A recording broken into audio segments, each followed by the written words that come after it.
आणि नव्या वर्षाच्या पहिल्याच दिवशी पवार कुटुंबाच्या मनोमिलनाची चर्चा रंगली आहे। यावेळी निमित्त ठरलं अजित पवारांच्या आईचं एक विधान। आज पंढरीमध्ये विठुराय चरणी पवार एकत्र येण्यासाठी आशाताई पवारांनी कोणतं साकडं घातलं याविषयीचा रिपोर्ट पाहूया।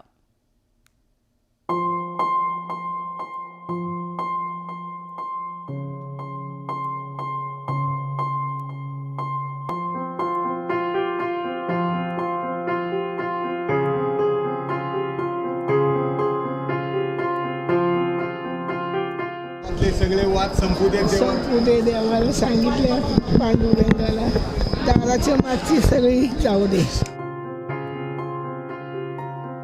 पवार कुटुंब एक झालं तर आम्हाला अत्यंत आनंदच वाटेल।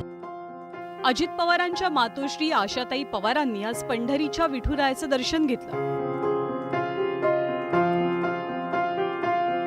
यावेळी आशाताईंनी विठ्ठलाचरणी घातलेलं साकडं पवारांच्या मनोमिलनाची चर्चा नव्यानं सुरू करणारं ठरलं। फक्त घरातले वादच नाही तर आपल्या लेकापाठीमागची इडापिडा टळू देत अशी इच्छाही त्यांनी व्यक्त केली।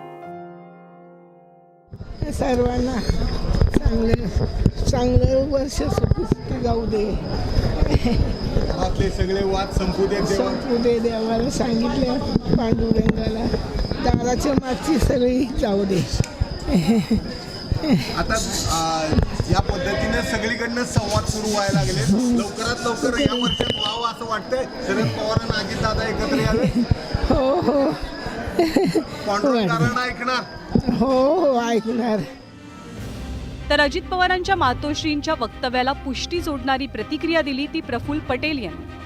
भविष्यात पवार कुटुंब एकत्र आल्यास आनंदच होईल असं म्हणत प्रफुल्ल पटेलांनी या मनोमिलनासाठी आपणही उत्सुक असल्याचं सांगितलंय। जर एकत्र आले किंवा त्यांच्या पवार कुटुंब एक झालं तर आम्हाला अत्यंत आनंदच वाटेल आणि मी पवार कुटुंबाचा एक सदस्य म्हणूनच स्वतःला समजतो आणि त्यामुळे मलाही या बाबतीत आनंद होईल जर हे सगळं घडून येईल।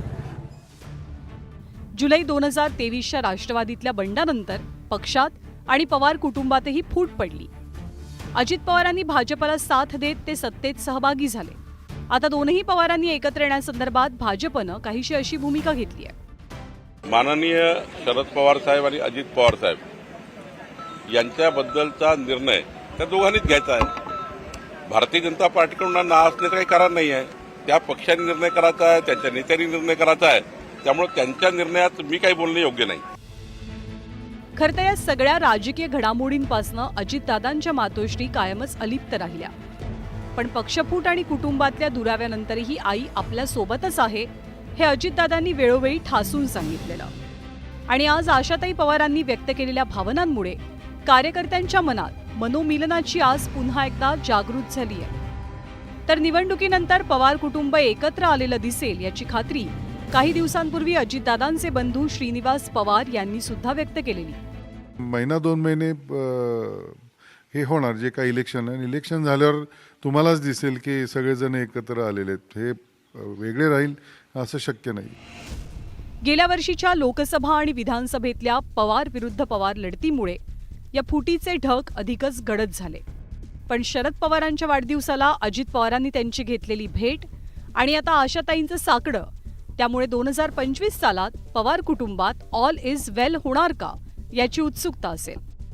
ब्युरो रिपोर्ट, न्यूज 18 लोक।